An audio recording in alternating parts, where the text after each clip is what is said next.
नमस्कार, आप देख रहे हैं योर मनी और आपके साथ मैं हूं विपिन भट्ट। लेकर हाजिर है ये आपका मनपसंद शो जो आपकी कमाई बढ़ाने के साथ साथ आपके पर्सनल फाइनेंस का भी ध्यान रखता है, और ताकि आप अपने ज़िंदगी के किसी भी कदम पर किसी भी काम में पैसों की कमी कभी महसूस ना करें। इसलिए इंपॉर्टेंट है कि पैसों की प्लानिंग अच्छी तरह की जाए, और योर मनी आपके पैसों की एक अच्छी प्लानिंग करने का ही जरिया है, ताकि आप ना सिर्फ अच्छी बचत करें बल्कि उस बचत को और बढ़ा सकें।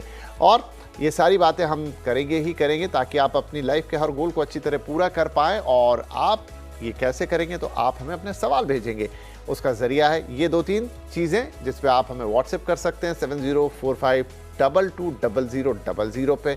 अगर आप मेल में कंफर्टेबल हैं तो आप yourmoney@nw18.com पर विस्तार से अपने सवाल को मेल कर सकते हैं।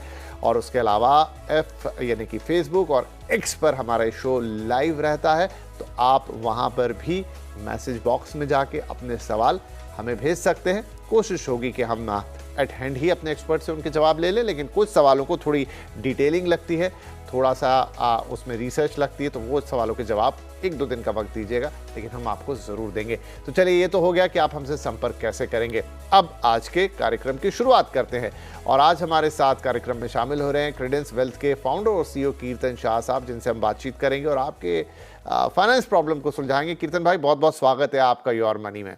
तो देखिए, हमेशा की तरह सवाल जवाब तो होता ही है, लेकिन उससे पहले हम कुछ पर्टिकुलर टॉपिक्स पे अपने दर्शकों का थोड़ा ज्ञानवर्धन करने की कोशिश करते हैं, ताकि वो और बेहतर इस पूरे इकोसिस्टम, इस सिनेरियो को समझे योर मनी के। आज हम बात करेंगे बॉन्ड्स पर, क्योंकि बॉन्ड यील्ड इस समय बड़ा चर्चा में है, चाहे इंडिया हो अमेरिका हो। तो कीर्तन साहब, यहीं से शुरू करते हैं कि पहले बहुत हमारे जो बेसिक दर्शक भी हैं उनके लिए कि बॉन्ड्स क्या होते हैं, फिर आगे बॉन्ड यील्ड और तमाम चीज़ों पर जाएंगे। विपिन जी, सबसे पहले तो thank you so much show पे इनवाइट करने के लिए। रिटेल इन्वेस्टर्स की बात करें और इसको एकदम सिंपल रखें तो बॉन्ड और एफडी में कोई ज्यादा अंतर नहीं है। जब आप अपना पैसा किसी एक बैंक को देते हो तो बैंक आपको एक पेपर जैसा देता है कि मैंने आपसे पैसा लिया है, उसे मैं वापस कर दूंगा, आप उसे एफडी कहते हो। पर ऐसे ही अगर आप किसी एक कंपनी या गवर्नमेंट को पैसा दोगे तो जब वो कंपनी और गवर्नमेंट आपको लिखित में देते कि मैंने आपसे पैसा लिया, उसे इंटरेस्ट के साथ वापस कर दूंगा, उसे आप बॉन्ड कहते हो। तो बॉन्ड और एफडी में बहुत ज्यादा अंतर नहीं है। एक सबसे मेजर अंतर यह है कि बॉन्ड्स स्टॉक्स की तरह मार्केट में ट्रेड करता है, एफडी ट्रेड नहीं कर पाता। पर बॉन्ड लिस्ट हो जाता है एक स्टॉक एक्सचेंज पे और आप उसे मैच्योरिटी के पहले खरीद बेच सकते हो। तो वो सबसे मेजर डिफरेंस है एक बॉन्ड में और फिक्स डिपॉजिट में। पर एकदम ही सिंपल भाषा में दोनों में कोई अंतर नहीं है। जैसे आप एक फिक्स डिपॉजिट को देखते हो, आप वैसे ही बॉन्ड को देखोगे। तो आपने अगर एक 100 रुपए किसी भी एक कंपनी को दे दिया है और कंपनी ने आपको कहा कि मैं 8% उस पर आपको रिटर्न दूंगा, तो उसका मतलब ये है कि आपको हर साल 8-8 रुपए मिलेंगे और मैच्योरिटी पे 100 रुपए वापस मिल जाएंगे। एग्जैक्टली जैसे एक फिक्स डिपॉजिट ऑपरेट करता है। ओके, बहुत अच्छी तरह आपने समझाया कि एग्जैक्टली बॉन्ड होता क्या है। अब बॉन्ड का पर्पस क्या होता है, क्यों बॉन्ड्स बाजार में रहते हैं? जैसे मैंने कहा कि बहुत सारी कंपनीज, गवर्नमेंट, स्टेट गवर्नमेंट हो गया या सेंट्रल गवर्नमेंट हो गया, इनको जब पैसा रेस करना होता है तो उनके पास दो ऑप्शन है, दो विकल्प है। या तो जी। ये मार्केट से इक्विटी अपनी बेचकर पैसा रेस कर सकते हैं, या डेट लेकर पैसा रेस कर सकते हैं। डेट का मतलब है उधार। तो मान लीजिए किसी भी एक कंपनी को या गवर्नमेंट को 1 करोड़ रुपया चाहिए, तो मार्केट से जब 1 करोड़ रुपया उठाते तो सामने बॉन्ड इशू करते कि मैंने आपसे 1 करोड़ रुपया लिया, उसे इंटरेस्ट के साथ वापस कर दूंगा। तो टेक्निकली एकदम सिंपल रखने के लिए, कोई भी कंपनी या कोई भी गवर्नमेंट मार्केट से जब पैसा लेना चाहती है किसी भी एक सिचुएशन को टैकल करने के लिए अपने एंड पे, तो वो जब एक प्रोमिसरी नोट इशू करते हैं, आप उसे बॉन्ड कहते हो। बॉन्ड का बेसिक पर्पस यही है कि आपको पैसे की जरूरत है और आप मार्केट से उधार ले रहे हो। ठीक है, और उसके बदले में आप पकड़ा देते हैं बॉन्ड। अब आते हैं बॉन्ड यील्ड पर, ये क्या चीज रहती है? बॉन्ड यील्ड थोड़ा सा अलग है फिक्स डिपॉजिट जो अंडरस्टैंड करते हैं उनके लिए। तो एक एग्जांपल से समझते हैं। मान लीजिए आपने किसी एक कंपनी को 100 रुपए दे दिए और उस कंपनी ने आपको कहा कि मैं आपको 8% इंटरेस्ट दूंगा हर साल अगले 5 साल के लिए। तो जनरली ये प्रोडक्ट कैसे ऑपरेट करेगा? फिक्स डिपॉजिट की तरह आपने 100 रुपए दे दिए, हर साल आपको 8-8 रुपए मिलेंगे और 5वें साल पे आपको आपकी मैच्योरिटी पे 100 रुपया वापस मिल जाएगा। पर क्योंकि जैसे मैंने पहले कहा, ये बॉन्ड्स मार्केट में ट्रेड करते हैं, तो बहुत सारे कारणों की वजह से ये हो सकता है कि ये 100 रुपए वाला बॉन्ड मार्केट में 95 रुपीज पे ट्रेड करने लगे। तो अब आप सोचिए, अगर आप मार्केट से इस बॉन्ड को 95 रुपीज में खरीदेंगे तो क्या होगा। तो होगा ये कि आपने 95 रुपीज दिए, पर अभी भी कंपनी तो आपको 8 8 8 रुपए देगी और मैच्योरिटी पे 100 रुपया वापस कर देगी। तो दो सिचुएशन है। जिसने पहले बॉन्ड खरीदा था 100 रुपए में, हर साल 8 मिलेगा और मैच्योरिटी पे 8 मिलेगा, वो 8% का मुनाफा कर रहा है उस प्रोडक्ट में निवेश करके। पर जो 95 पे खरीद रहा है, उसे 95 देना पड़ेगा, 8 8 रुपए मिलेंगे और मैच्योरिटी पे 100 रुपए। तो ये 95 पे खरीदने वाले का रिटर्न एक्चुअली 8% से ज्यादा है, शायद 8.5% है। तो 8.5% को आप यील्ड कहते हो। यील्ड का मतलब है कि मैं अगर बॉन्ड में निवेश करूंगा और मैच्योरिटी तक रुकूंगा तो मुझे नेट रिटर्न कितना मिलेगा। पहले केस में 8 मिलेगा, दूसरे केस में 8.5 मिलेगा, क्योंकि आपने उसको 95 पे खरीदा है पर मैच्योरिटी 100 पर होने वाली है। ओके, तो जब हम कहते हैं कि बॉन्ड यील्ड बढ़ गई है तो उसका मतलब ये है कि बॉन्ड एक्चुअल में आया था थोड़ा ऊपर और अब ट्रेड कर रहा है फॉर एनी रीजन नीचे, तो आज अगर मैं इसमें निवेश कर दूं तो मुझे उस पर रिटर्न मिलेगा ज्यादा, if I am correct? Perfectly correct. इसीलिए कहा जाता है कि बॉन्ड यील्ड्स और बॉन्ड की वैल्यू इनवर्सली प्रोपोर्शनल है। जब भी यील्ड ऊपर जाएगी आपके बॉन्ड की वैल्यू गिर जाएगी, और जब भी यील्ड्स नीचे जाएगी आपके बॉन्ड की वैल्यू बढ़ जाएगी। अब हमारे बहुत सारे दर्शक जो शायद नए हैं तो उन्हें रोज खबरों में सुनने को मिलता है कि बॉन्ड यील्ड इतने साल के हाई पे है या इतने साल के लो पे है, क्योंकि बॉन्ड की एक उम्र होती है कि वो इतने साल के लिए जारी किया गया है। तो अब आप उस चीज़ को अच्छी तरह से समझ पाएंगे जो कि कीर्तन साहब ने समझा दी है। तो अब कीर्तन साहब ये बताइए कि इस समय तो थोड़े बॉन्ड यील्ड्स बढ़ रहे हैं, उसके पीछे क्या रीज़न है? साथ ही ये सवाल भी मैं इसमें जोड़ देता हूं कि क्या अगर ऐसा है तो अब तो लग रहा है कि हाँ, आपने जितना समझा दिया कि निवेश तो करना ही चाहिए, तो क्या निवेश का सही वक्त होगा? देखिए, सबसे पहले बॉन्ड यील्ड्स ग्लोबली बढ़ रही है, जैसे जापान में, यूएस में। इंडिया में बॉन्ड यील्ड्स उतनी तेजी से नहीं बढ़ रही है। इनफैक्ट इंडिया बड़ा ही स्वीट स्पॉट पे है, पर उस पर थोड़ी देर में आते हैं। पहले मैं आपको यूएस और जापान का थोड़ा सा एक ब्रॉडर व्यू दे देता हूँ। देखिए, यूएस में क्या हो रहा है। यूएस में आज इन्फ्लेशन नीचे नहीं आ रहा है, जिसकी वजह से फेड, जो वहां का सेंट्रल बैंक है, वो रेट्स को कम नहीं कर पा रहे। राइट, ये सबसे बड़ा प्रॉब्लम है आज यूएस का। पर इसी के साथ साथ दो और प्रॉब्लम्स है यूएस में। सबसे बड़ा प्रॉब्लम ये है कि यूएस के पास आज 36.2 ट्रिलियन डॉलर्स का डेट बना हुआ है। राइट, ये डेट इतना ज्यादा है कि वो ऑलमोस्ट 124% है अपनी जीडीपी का। तो डेट बहुत ज्यादा है यूएस में। अब डेट को आप रीफाइनेंस कैसे करते हो? इसका मतलब, मान लीजिए अगर आपके पास 36 ट्रिलियन डॉलर्स का डेट है और कुछ डेट मच्योर हो रहा है, तो आप वो पैसा वापस कैसे करेंगे? आप मार्केट से दूसरा पैसा उठाएंगे और पुराना पैसा वापस कर देंगे। तो अब यहां दो प्रॉब्लम्स हो रही है, क्योंकि इन्फ्लेशन बहुत ऊपर है और ब्याज दरें नीचे नहीं आ रही है। जब यूएस नया पैसा उठाने की कोशिश करेगा पुराना डेट चुकाने के लिए, तो उनको इंटरेस्ट रेट ज्यादा देना पड़ेगा। राइट, तो पहले इंटरेस्ट रेट दे रहे थे, उससे ज्यादा इंटरेस्ट रेट देना पड़ेगा, जिसकी वजह से उनका खर्चा बढ़ जाएगा। फर्स्ट। दूसरा, वो जब ये डेट इशू करते हैं तो इस डेट में सबसे ज्यादा खरीदारी कौन कर रहा है नए इशुएंस में? तो अगर आप हिस्ट्री देखें, जापान सबसे बड़ा बायर है यूएस डेट का। राइट, और दूसरा सबसे बड़ा बायर था चाइना, जो अब रिप्लेस हो चुका है, पर ट्रेडिशनली चाइना था। अब चाइना क्योंकि डी डॉलराइजेशन की तरफ जा रहा है, तो वो यूएस ट्रेजरीज को या बॉन्ड्स को नहीं खरीद रहा है, वो गोल्ड को खरीद रहा है। और जापान की अपनी अलग से प्रॉब्लम चल रही है, क्योंकि जापान में भी यील्ड्स बहुत ही 40 सालों के हाई पर ट्रेड कर रहा है आज। तो हो ये रहा है कि नया बॉन्ड जब यूएस इशू करने की कोशिश कर रहा है तो वो महंगा हो रहा है, क्योंकि ब्याज दरें बढ़ गई है, यील्ड बढ़ गई है, और उनके जो सबसे 2 या 3 बड़े बायर्स है वो मार्केट में अवेलेबल नहीं है, इसलिए इनकी यील्ड्स बढ़ती ही जा रही है यूएस में। तो क्या करना चाहिए? आज बॉन्ड में निवेश करने का वक्त है? अगर इंडिया की बात करें तो मुझे डेफिनेटली हाँ लग रहा है, क्योंकि देखिए इंडिया में आप अगर नोटिस करें तो इन्फ्लेशन कमजोर होते जा रहा है। बहुत बड़ा एडवांटेज है, जिसकी वजह से हमने ऑलरेडी देख लिया है कि आरबीआई ने रेट कट्स कर दिए और एक्सपेक्टेशन है कि शायद रेट कट्स जारी रखेंगे। और जैसे हमने इसके पहले वाले क्वेश्चन में समझा कि अगर ब्याज दरें कम होती है तो बॉन्ड का प्राइस मार्केट में बढ़ता है। तो मेरे हिसाब से इंडिया बॉन्ड्स में इन्वेस्ट करने का डेफिनेटली अच्छा समय है। पर मुझे क्योंकि ये पता है कि बहुत सारे निवेशकों को डायरेक्ट बॉन्ड्स में कैसे निवेश करते वो नहीं आता या अंदाजा नहीं है, आपको टिपिकली एक mutual fund, fixed income mutual fund के थ्रू इन बाजारों में निवेश करना चाहिए, क्योंकि उससे दो प्रॉब्लम सॉल्व हो जाएगी। म्यूचुअल फंड्स में 50 से 100 बॉन्ड्स होंगे तो आपको डाइवर्सिफिकेशन भी मिल जाएगा। और क्योंकि फंड मैनेजर जो म्यूचुअल फंड्स मैनेज करते हैं उनको इन रेट कट्स का फायदा कैसे उठाना है वो हमसे ज्यादा पता है। तो एक अच्छा विकल्प ये होगा कि म्यूचुअल फंड्स के थ्रू निवेश करें।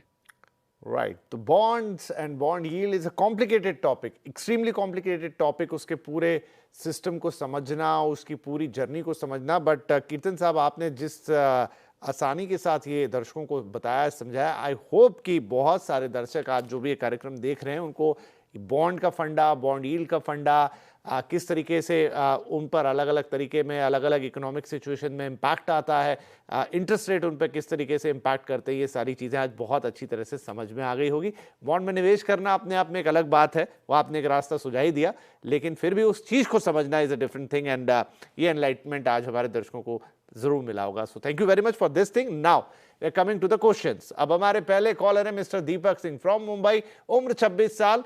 दीपक भाई, बहुत बहुत स्वागत है आपका। यंग कॉलर्स आते हैं तो अच्छा लगता है कि आपने एक अर्ली एज में ये समझा कि हमें पैसे बचाने चाहिए और उनको बढ़ाना भी चाहिए। बताइए आपके इन्वेस्टमेंट अभी कैसे हैं और आप हमसे क्या मदद चाहते हैं? सर, अभी मेरा एसआईपी में 27,000 पर मंथ जा रहा है। और मेरा एचडीएफसी स्मॉल कैप में है, large cap and mid cap में है, और एक्सिस के ग्रोथ फंड इक्विटी में ही है, ग्रोथ फंड में है।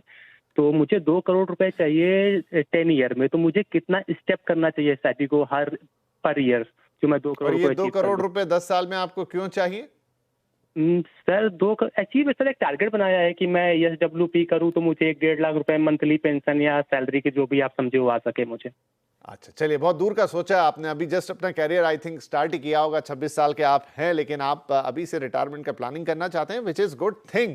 तो पोर्टफोलियो हमारे सामने है। 10 साल में होल्ड कर सकता हूं सर, इसे कोई दिक्कत नहीं, लेकिन 10 साल का एक टारगेट है मेरा कि 2 करोड़ रुपए। नहीं, अच्छी बात है, अच्छी बात है। अभी कोई पर्पस नहीं है आपके पास, बड़ी हुआ टारगेट। आपने ऐसा नहीं सोचा कि इससे गाड़ी लूंगा, कि मकान खरीदूंगा, शादी, बच्चे, ये वो नहीं, लेकिन आपने कहा कि 10 साल का वक्त में देता हूं खुद को, 2 करोड़ रुपए इतने वक्त में बना लूंगा। That is good thing. और आप थोड़ा उसमें अपनी फ्यूचर प्लानिंग देख रहे हैं। कीर्तन साहब, हम क्या मदद कर सकते हैं दीपक जी की? दीपक जी, सबसे पहले तो कॉन्ग्रेचुलेशंस। आई थिंक आपने सही डायरेक्शन में निवेश करना शुरू किया और काफी जल्दी कर दिया, सो कुडोज ऑन दैट।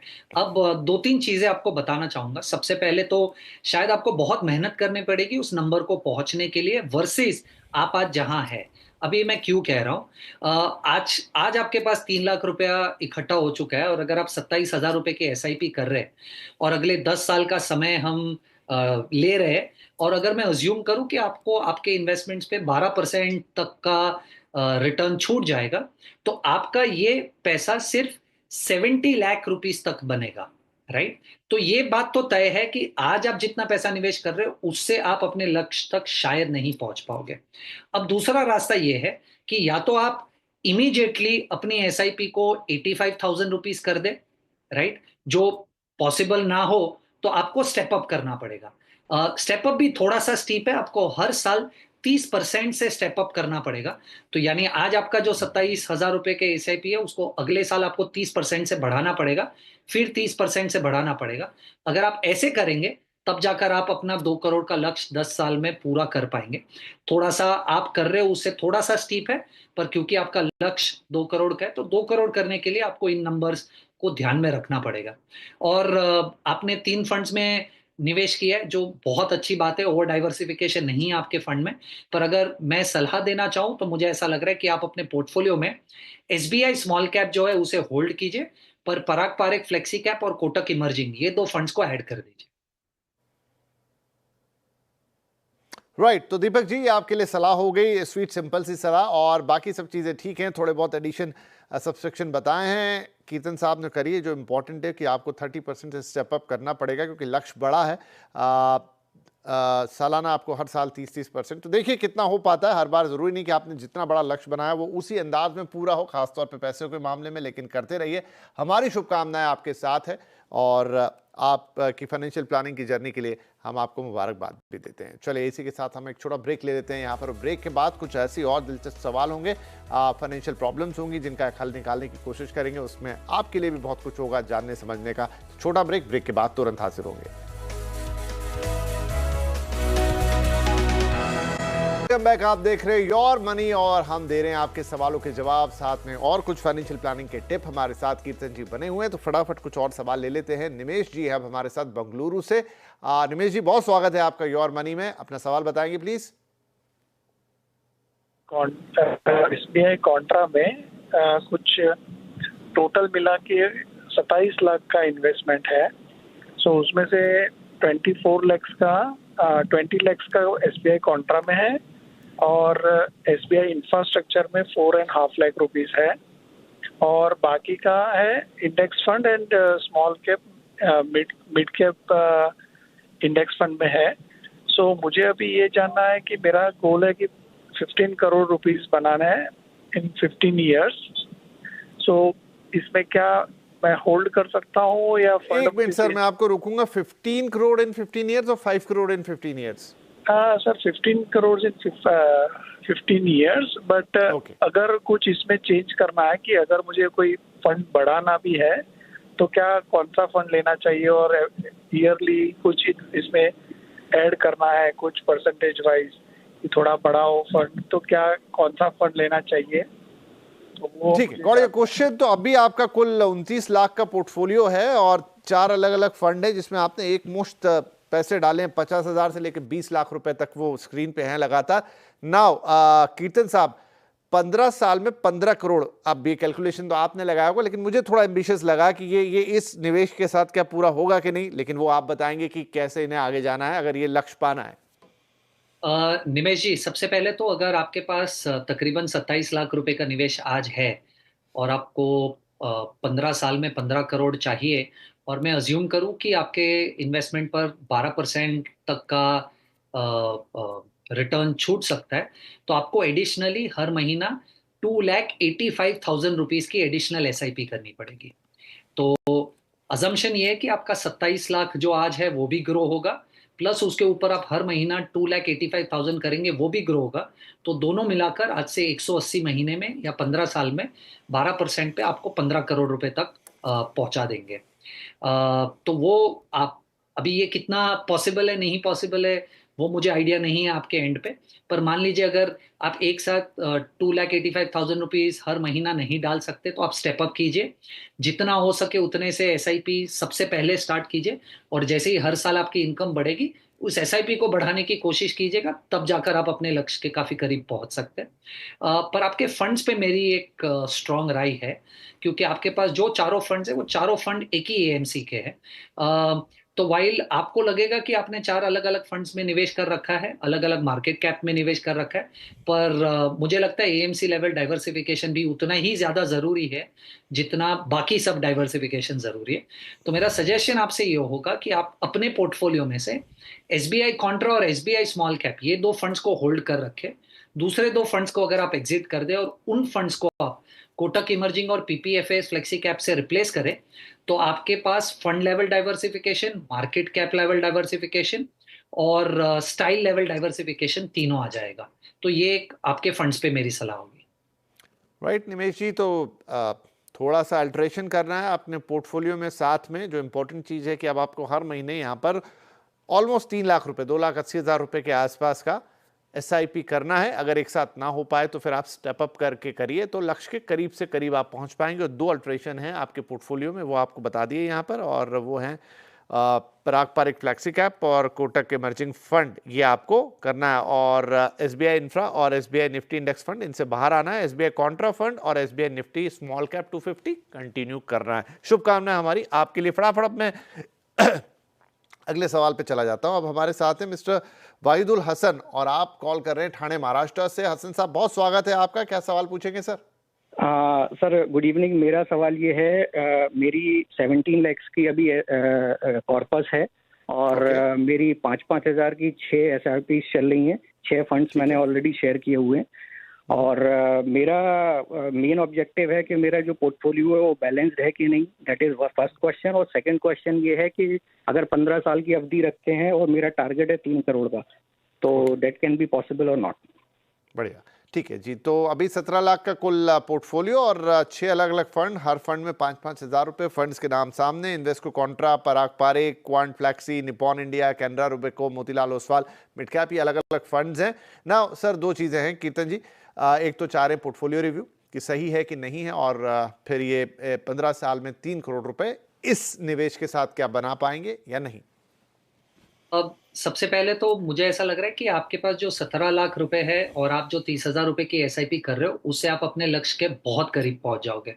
क्योंकि अगर मैं 12% पे इसकी कैलकुलेशन करूं आगे 15 सालों के लिए, तो आपको तकरीबन 2.4 करोड़ रुपीस इसी इन्वेस्टमेंट से बन जाएंगे। पर अगर आप अपनी SIP को 5,000 रुपए से बढ़ा दें, राइट, तो एग्जैक्ट 3 करोड़ के नंबर के बहुत करीब आप पहुंच जाएंगे। तो बहुत ज्यादा चेंज करने की जरूरत नहीं है, आप जो ऑलरेडी कर रहे हो उसमें सिर्फ हल्का सा एक SIP थोड़ा सा आपको बढ़ाना पड़ेगा और आप 2.4 करोड़ जो आज पहुंच सकते हो उससे 3 करोड़ वाली जर्नी पे पहुंच जाएंगे। पोर्टफोलियो में सबसे पहले तो कॉन्ग्रेचुलेशंस, क्योंकि बहुत सारे अच्छे फंड्स आपने चुने यहाँ पर, तो बहुत कम काम करना पड़ेगा मुझे। पर मैं आपको सिर्फ एक सिंपल सलाह देना चाहता हूँ। आपके पास जो 6-7 फंड्स हैं, उनमें से मैंने आपको 4 फंड्स सिलेक्ट करके दे दिए जिनमें मुझे ऐसा लग रहा है कि आपको अपना निवेश कंटिन्यू करना चाहिए।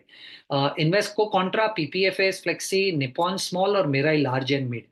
इन्हीं 4 फंड्स में अगर आप अपनी SIP को इक्वली डिस्ट्रीब्यूट कर दे और आप जितना भी लमसम पैसा डालेंगे इन्हीं 4 में इक्वली डिस्ट्रीब्यूट करेंगे, तो मुझे ऐसा लग रहा है आपका पोर्टफोलियो काफी बैलेंस हो जाएगा।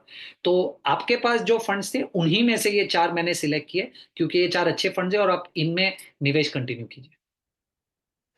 राइट, तो वहीदुल, आपके लिए बढ़िया सलाह यहाँ पे, एक तो 4 फंड पे रह जाइए, उसमें इक्वली डिस्ट्रीब्यूट कर दीजिए। जिन फंड से निकलना है तो वो हैं Quant flexi cap, Canara Robeco blue chip और मोतीलाल ओसवाल मिड कैप। बाकी बचे 4 फंड्स में आप अपना इक्वल डिस्ट्रीब्यूशन कर दीजिए। और अगर आप इसी रफ्तार से चले तो जैसा कह रहे थे यहाँ पर कीर्तन साहब कि आप अपने लक्ष्य के काफ़ी करीब पहुँच जाएंगे। 15 साल में 12% के हिसाब से आप करीब करीब 2.5 करोड़ के आसपास होंगे, तो 3 करोड़ से पास ही है। और आपको बाकी की चीज़ें उन्होंने बता दी, तो आई होप आपने नोट की होगी। तो आपकी इस जर्नी में हमारी शुभकामनाएं। फिर अगर आपको लगे कि कोई और सलाह चाहिए, कुछ और नया जोड़ना घटाना है, तो आप हमसे कभी भी पूछ सकते हैं।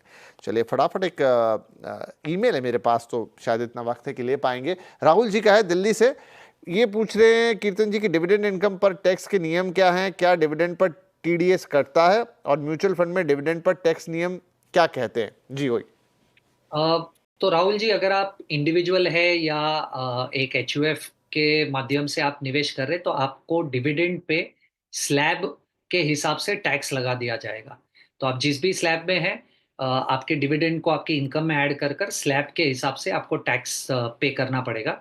और उसमें TDS भी लगता है 5,000 रुपए के ऊपर। तो मान लीजिए अगर आपका साल का डिविडेंड 5,000 रुपए को क्रॉस करता है, तो आपको 10% TDS काट कर बाकी का पैसा दे दिया जाएगा। राइट, तो ये थे डिविडेंड या MF पे डिविडेंड पे TDS के नियम। और इसी के साथ हमारे लिए अब वक्त हो गया है कि हम आपसे इजाज़त लें, लेकिन उससे पहले हमारे जो मेहमान हैं उनके टॉप 4 फंड्स हैं। और इसीलिए बहुत सारे लोग तो कार्यक्रम इसीलिए देखते हैं कि आखिरी में ये टॉप 4 फंड्स देखने को मिलेंगे। तो चलिए, वक्त आ गया उसके लिए। कीर्तन साहब, आपके टॉप 4 फंड्स क्या होंगे?